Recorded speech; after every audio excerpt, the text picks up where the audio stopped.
여러분 안녕하십니까? 광주 MBC 뉴스데스크입니다. 광주형 일자리 공장에서 생산하는 현대차 캐스퍼의 실물이 일반에 공개됐습니다. 광주를 비롯한 전국의 전시장이 문을 열었는데요. 사전 예약 돌풍을 이어간다면 일자리 확대에도 기여할 것으로 보입니다. 보도에 윤근수 기자입니다. 광주 글로벌 모터스가 위탁 생산하는 현대차 캐스퍼의 실물이 공개됐습니다. 깜찍하고 세련된 외관을 직접 확인하는 것은 물론 누구나 시승해 볼 수도 있습니다. 차량을 직접 본 시민들의 반응은 일단 우호적입니다. 느낌이 훨씬 낫죠. 왜 그러냐면 방송은 그렇게 세세하게 안 보여주고 잠깐 광고성이기 때문에 잠깐 지나가는데 안 느끼는데 이건 실질적으로 보니까 훨씬 낫네. 전시관 개관에 맞춰서 일부러 찾아온 잠재적 고객들도 있었습니다. 제가 원하던 차인 것 같아요. 크기도 그렇고 여자가 타기에 좋은 차라고 생각하거든요. 현대차는 온라인으로만 캐스퍼를 판매한다는 한계를 극복하기 위해서 광주시청과 유스케어를 시작으로 전국 29곳에 전시장을 순차적으로 운영하기로 했습니다. 우리나라에선 처음 시도되는 온라인 판매 방식이지만 보름 동안의 사전 예약 기간 동안에 올해 생산 물량의 2배인 2만 4천여 대가 예약될 정도로 초기 관심은 높았습니다. 예약된 차량들은 다음 주부터 차례로 고객들에게 인도될 예정입니다. 광주형 일자리의 첫 성과물이란 의미에 더해서 캐스퍼가 실제 운행에서도 소비자들의 만족을 이끌어낸다면 지지행 공장의 생산량 증대와 일자리 확대에도 기여할 것으로 기대됩니다. MBC 뉴스 윤근수입니다. 대한민국 시도의장단 협의회가 경차 혜택을 확대해달라는 내용의 건의안을 채택했습니다. 건의안에는 경차를 구매할 때 감면세액 한도를 폐지하고 유류세 환급 한도액을 상향해달라는 요구와 함께 영세 소상공인에게는 1회 안에 50만 원의 구매 보조금을 지급하는 내용 등이 담겼습니다. 국보 제35호 화엄사 사사자 3층 석탑이 10년 만에 보수를 마쳤습니다. 최초의 사사자 석탑으로 추정되고 불국사 다보탑과 더불어 대표적인 이형 석탑이라는 점이 의미를 더합니다. 우종훈 기자가 취재했습니다. 사자상이 상층 기단 각 모서리에 위치해 있고 중앙에는 인물상이 지탱하고 있는 화엄사 사사자 3층 석탑. 통일신라 시대인 8세기 중반에 만들어진 걸로 추정되는 국보 제35호 사사자 3층 석탑이 해체 보수를 마치고 구례 화엄사로 돌아왔습니다. 지난 2011년 정밀 안전진단 검사에서 기울어짐과 균열의 구조적 결함이 드러난 지 10년 만입니다. 보수는 석탑에 쓰인 석재와 유사한 암석을 찾아 사용하는 등 최대한 원형에 가깝게 이루어졌습니다. 화엄사 사사자 3층 석탑의 보수는 가능한 원래의 기법과 재료의 보존을 우선으로 하면서 화엄사 사사자 3층 석탑은 일반적인 기둥으로 상부를 지탱하던 당시의 석탑들과 달리 4마리의 사자상으로 지지하고 있어 불국사 다보탑과 함께 우리나라 이형 석탑의 대표로 꼽힙니다. 사사자 석탑으로 지칭되는 석탑들 중에 아마 시기가 가장 이른 것으로 알고 있고요. 고려시대에 이제 이 석탑을 따라오는 몇몇 석탑들이 또 남아있는 상황입니다. 또 국내 대표적인 사찰 화엄사의 가장 높은 곳에 위치해 부처님의 사리를 봉헌하고 있던 사찰의 구심점이 돌아왔다는 종교적 의미도 같습니다. 부처님 사리를 모시는 곳은 가장 높은 곳에 모셔 있기도 하고 또 가장 그 지역에서 가장 힘이 모아지는 곳. 회양식을 마친 화엄사 사사자 3층 석탑은 각황전 옆 108계단 숲길을 오르면 누구든 참배할 수 있습니다. MBC 뉴스 우종훈입니다.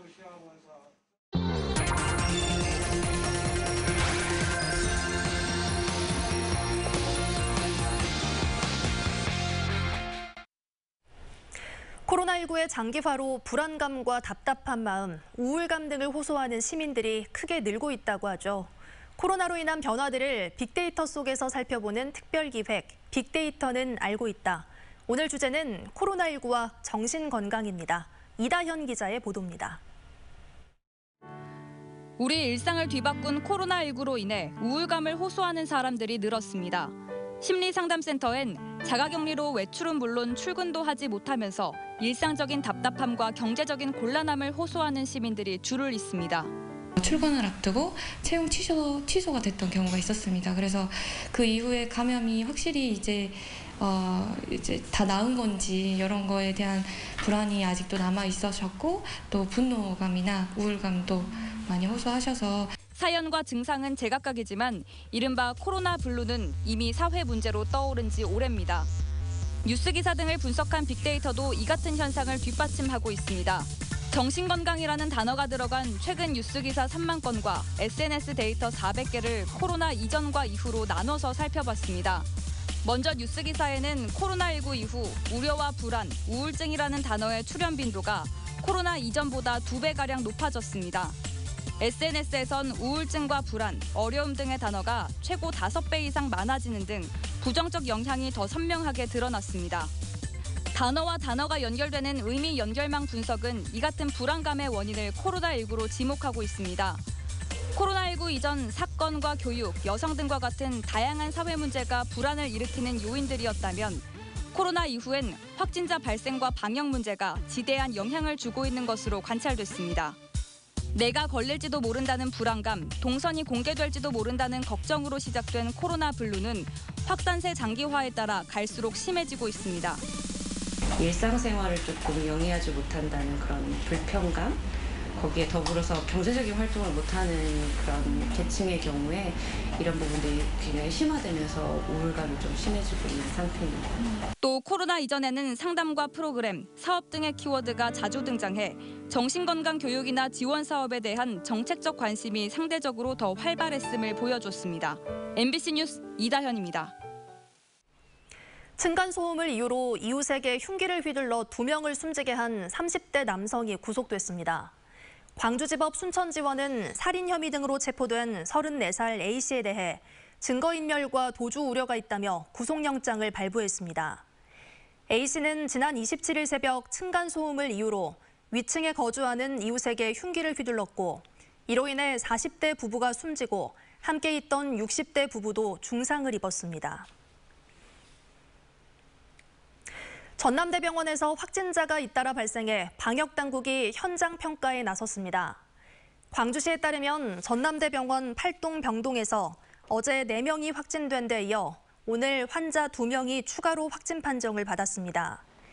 방역당국은 이에 따라 해당 병동 의료진과 환자 등에 대해 전수검사를 진행하는 한편 심층 역학조사를 통해 접촉자를 분류하고 있습니다. 광주에서는 이 밖에도 오늘 오후 6시 기준으로 확진자 28명이 추가됐습니다. 도시 차원의 기후변화 공동대응을 위한 2021 도시환경협약 여수 정상회의가 오늘부터 사흘간 온오프라인으로 개최됩니다. 탄소 중립을 통한 지속가능한 도시를 주제로 다양한 논의가 이루어질 예정입니다. 보도에 최우식 기자입니다. 도시환경협약 UEA는 기후변화 대응과 지속가능 발전을 위한 도시 단위 세계 연합체로 전 세계 51개 나라 156개 도시가 가입했습니다. 여수에서 열린 이번 도시정상회의의 주제는 탄소 중립을 통한 지속가능한 도시로 전문가 포럼과 청소년 포럼, NGO 포럼 등 소속 계층과 분야별 분과회의가 사흘 동안 이어집니다. 신재생 에너지에 대한 국제적인 동향과 사례 발표, 10여 개국 주한 대사들의 국가별 탄소 중립 정책 주제 발표, 남해안 남중권 11개 시군과 외국 도시 청소년들의 CO2 저감 과제 팀 발표 등 다양한 정책과 제안들이 쏟아지고 있습니다. 특히 이번 행사는 2005년 샌프란시스코에서 시작된 도시환경협약의 정신을 계승하고 지방정부 차원의 탄소 중립 정책과 비전을 공유하기 위한 것입니다. 때문에 여수의 도시환경적인 차별성도 이번 여수 서밋의 취지를 살리기에 충분합니다. 여수는 중화공업들이 밀집이 되어 있는 도시이기도 해요. 이 여수라는 도시가 탄소 중립을 통해서 거듭 다시 태어날 수 있는 코로나19 확산 여파를 감안해 대면과 비대면 복합 방식으로 진행되는 이번 회의는 회원 도시와 전 세계로 유튜브 채널을 통해 생중계됩니다. 특히 마지막 날 발표될 여수 선언문은 여수의 과거, 현재, 미래를 관통하는 도시의 비전과 함께 새로운 기후변화 대응 전략을 제시하게 됩니다. 또 우리 여수를 비롯해서 12개 남해안 남중권 도시가 현재 희망하고 있는 제28차 유엔 기후변화협약 당사국 총회를 우리 지역에서 개최해야 된다 하는 그런 당위성에 대한 공감대를 형성해가는 그런 기회도 될 것으로 2050 탄소 중립 실현을 위한 국제적인 협력과 노력이 이번 여수 정상회의를 통해 실천 가능한 기후행동으로 더욱 구체화될 전망입니다. MBC 뉴스 최우식입니다. 강기정 전 청와대 정무수석이 공약을 발표하며 내년 광주시장 선거 출마 준비에 시동을 걸었습니다.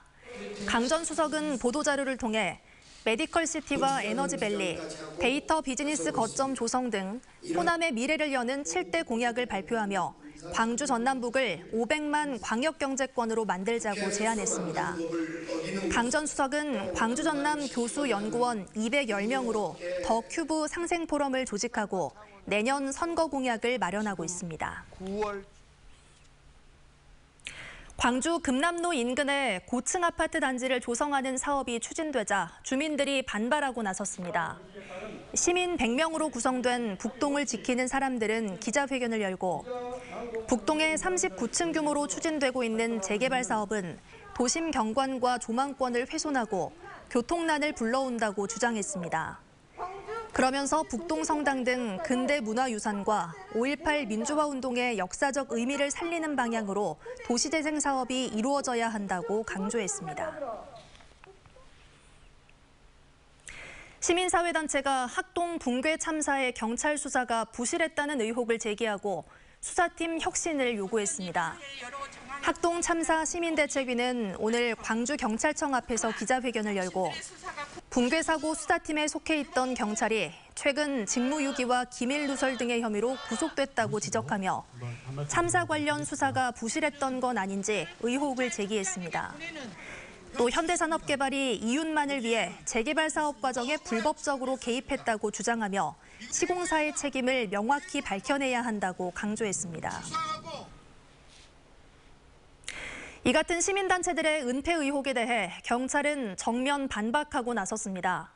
광주경찰청 수사본부는 최근 구속된 반부패 수사대 A 경위는 학동 4구역 조합장 선거와 불법 의심 정황 등에 대한 공익 제보에 대해 적극적으로 수사에 임했다며 묵살하거나 은폐했다는 의혹은 전혀 사실이 아니라고 입장을 밝혔습니다.